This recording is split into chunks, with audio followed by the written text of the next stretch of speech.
अस्सलाम वालेकुम। Welcome back to my channel. उम्मीद करती हूँ आप सब खैरियत से होंगे। तो जी अल्हम्दुलिल्लाह मैं भी बिल्कुल ठीक हूँ। जी आज का भी व्लॉग बहुत ही मज़े का होने वाला है क्योंकि आज वेदर बहुत खूबसूरत है। तो जी आज सुबह से मैं बैठी सोच रही थी कि मैंने खाने में क्या बनाना है, और मैंने किचन में मेरा बिल्कुल भी जाने को दिल नहीं कर रहा था, लेकिन एकदम से ये रात का टाइम नहीं है और ना ही शाम का टाइम है, ये दोपहर के 2 बज रहे हैं और एकदम से बादल आ गए और इतना खूबसूरत वेदर हो गया, उसके साथ मूड भी बहुत अच्छा हो गया। और दूसरा शानजे की भी आज बर्थडे थी, तो मुझे उसके लिए भी केक बनाना था, थोड़ा कुछ अरेंज करने थे। तो फिर इन खूबसूरत बादलों को देख के मेरा मूड बहुत अच्छा हो गया और मैं बहुत हैप्पी हो गई और फिर मैं एकदम से एक्टिव भी हो गई। पता नहीं क्यों इस मौसम के साथ मेरा ख्याल है सबका एक कनेक्शन होता है। अगर वो उदास हो, परेशान हो या कुछ ना करने को दिल कर रहा हो और एकदम से ये इतना प्यारा मौसम हो जाए, ख़ास तौर पे गर्मियों में, तो आप एकदम से वो हो जाते हैं, एक्टिव हो जाते हैं। आपको लगता है कि अब हम सब कुछ कर सकते हैं, मूड भी अच्छा हो गया और दिल भी सब कुछ करने को कर रहा है। तो ये देखें जी, मैं छत पे आई हुई थी। तो छत से जी मैं आपको मौसम का नज़ारा करवा रही थी और इसके बाद मैंने जाना था किचन में और मुझे दोपहर का खाना भी बनाना था और थोड़ा सा मुझे कुछ और भी किचन में काम ज़ाहिर होते हैं, वो भी करने पड़ते हैं। और शानज़ा की बर्थडे के लिए मैंने केक भी बनाना था और मौसम बहुत प्यारा लग रहा था जी। ये हमारी छत पे नीचे क्यारी में लगी हुई है हमारी अंगूर की बेल और ये 3rd फ्लोर पे आई हुई है। तो इतनी फैली हुई अंगूर की बेल है, लेकिन इसके ऊपर अंगूर जी।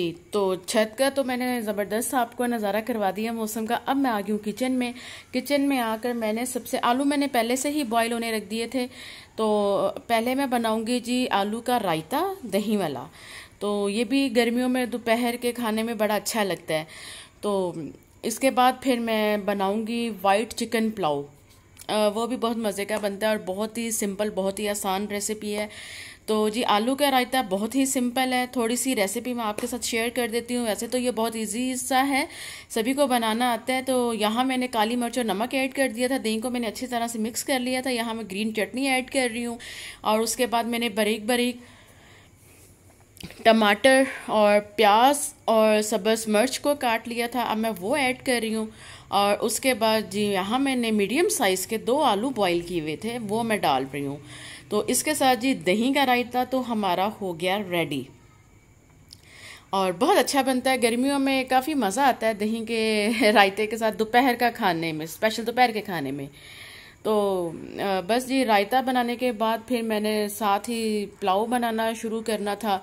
तो वाइट चिकन पुलाव मैं यखनी में ही बनाती हूँ और बहुत कम इंग्रेडिएंट्स के साथ, और बहुत ही टेस्टी बनता है। और जब आप इसको खाते हैं तो आपको बाकी किसी भी चीज़ का टेस्ट नहीं आता क्योंकि इसमें स्पाइसेस बिल्कुल भी ऐड नहीं होते।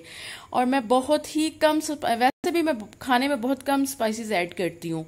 तो ये जी रायता मेरा डन हो गया है। अब मैं इसको साफ़ कर रही हूँ, अब मैं इसको फ्रिज में रख दूंगी। तो अब चलते हैं जी अपने राइस की तरफ। जी यहाँ मैंने चिकन ले लिया था और पहले मैं यखनी तैयार करूँगी। यखनी बहुत ही सिंपल, बहुत ही कम से मैं इंग्रेडिएंट्स यूज़ करती हूँ। यहाँ मैंने अदरक, लहसुन, टमाटर और सब्ज़ मिर्च का पेस्ट बना लिया था, वो मैंने यखनी में ऐड कर दिया था। और बस इसमें मैं डालूँगी नमक और काली मिर्च ऐड करूँगी, थोड़ा सा गरम मसाला ऐड करूँगी और ये मीठी सौंफ है, ये भी मैं डालती हूँ, इससे भी टेस्ट बहुत अच्छा आता है। तो ये सब चीज़ें जी यखनी में ही जाएंगी, चावलों के अंदर इतना कुछ नहीं जाएगा।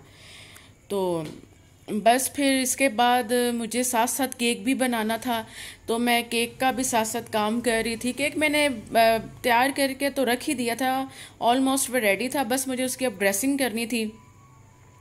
तो सॉरी केक की मैं आपके साथ रेसिपी शेयर नहीं कर पाई। अगर फिर भी अगर आपको केक की रेसिपी चाहिए होगी या किसी भी और भी मेरी ऐसी डिश जो आपको अच्छी लगे उसकी रेसिपी चाहिए होगी, तो मेरा दूसरा चैनल है कुकिंग विद शानज़े, मेरी बेटी के नाम से है।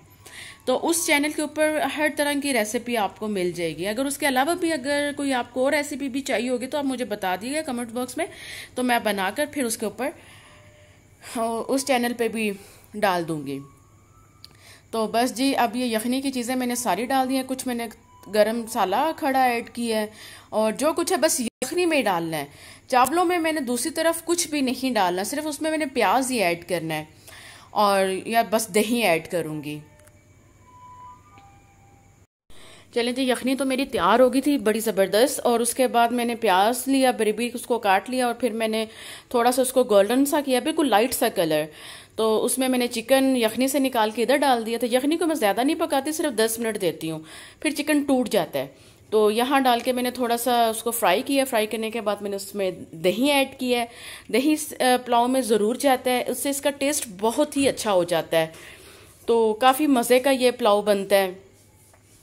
तो बस मैं ये साथ साथ इसको फ्राई भी कर रही थी और साथ साथ मैं केक को भी देख रही थी और साथ साथ मेरी एक बड़ी सख्त ड्यूटी होती है शांजे के साथ, क्योंकि शांजे भी बहुत छोटी है तो शांजे कहीं ना कहीं कुछ ना कुछ कर रही होती है, तो मुझे उस पर भी नज़र रखनी होती है। तो ऊपर फिर दूसरी बात ये है कि बड़ी छोटी सी मासूम सी हमारी फैमिली है, तो ज़्यादा लोग तो हैं नहीं है, तो शांजे लेडीज़ घर में मैं ही हूँ और शांजे की दादू होती है वो नीचे वाले पोर्शन में होती है, मैं ऊपर वाले में होती हूँ। तो वो फिर बस इसी तरह अगर शांजे ऊपर है तो फिर मुझे शांजे को भी बहुत ज़्यादा तवज्जो देना पड़ती है। तो बस अब शांजे बार बार मुझे बुला रही थी तो मुझे वॉइस ओवर करना पड़ा फिर।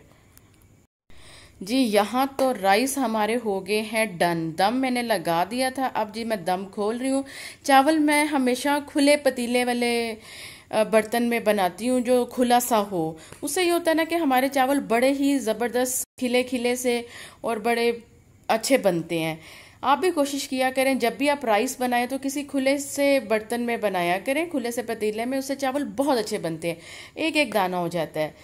तो अब मैं उमर क्या कर रही थी, वेट उमर गए हुए थे, ईद आ रही है बड़ी, तो उमर गए हुए थे मंडी बकरे लेने के लिए।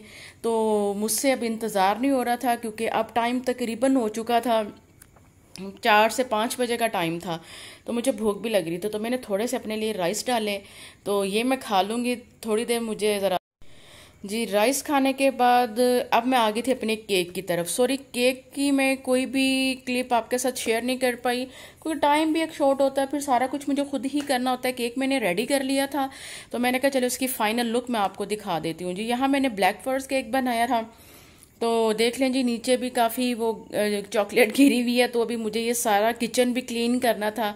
तो केक रेडी हो गया था, तो अब केक जा रहा था फ्रिज में, तो मैंने कहा चलें थोड़ी सी मैं इसकी फाइनल लुक आपसे शेयर कर देती हूँ। अगर आपको रेसिपी चाहिए होगी तो कुकिंग विद शांजे पे जी। केक रेडी हो गया था और शांजे के बाबा जान घर आ चुके थे, फिर वो नहा के फ्रेश हो गए, उन्होंने खाना शाना खा लिया। अब रात के 8 बज रहे हैं और वो शांजे के साथ शांजे का केक काट रहे हैं और शांजे बहुत खुश थी क्योंकि शांजे अपने बाबा के साथ बहुत अटैच है। तो वो मुझे कहती मामा आप वीडियो बनाएं, बाबा के साथ मैं केक काटूंगी। तो बाबा भी उसको बहुत प्यार करते हैं। तो बस ये वो शांजे को तो बस शांजे ने फिर केक काटा, थोड़ा सा खाया, ज़्यादा तो नहीं खाया क्योंकि बहुत छोटी है अभी। तो फिर उसके बाद जी ये शांजे का है जी बर्थडे का गिफ्ट, जो शांजे के बाबा ने शांजे को गिफ्ट किया है। तो पहले तो शांजे इस गाड़ी में नहीं बैठ रही थी, वो ना डर रही थी कि बाबा ये तो खुद ही चल रही है, तो वो उमर इसको रिमोट के साथ चला रहे थे। अभी बहुत छोटी है तो वो खुद से चला नहीं पाती, तो लेकिन उसको शौक बड़ा था, तो उसने पहले से कहा था कि बाबा मुझे आपने गाड़ी लेकर देनी है। तो फिर बर्थडे भी बहुत करीब थी, तो उमर ने कहा चलें ठीक है मैं शांजे की बर्थडे पे गाड़ी गिफ्ट कर दूंगा। तो ये बड़ी प्यारा सा उमर ने शांजे को तोहफा दिया था, अभी मैंने देना है, वो मैं आपको बाद में बताऊंगी नेक्स्ट किसी व्लॉग में। तो इसी के साथ मुझे दें जी इजाज़त, मैं फिर आऊँगी एक नए व्लॉग के साथ। अल्लाह हाफिज़।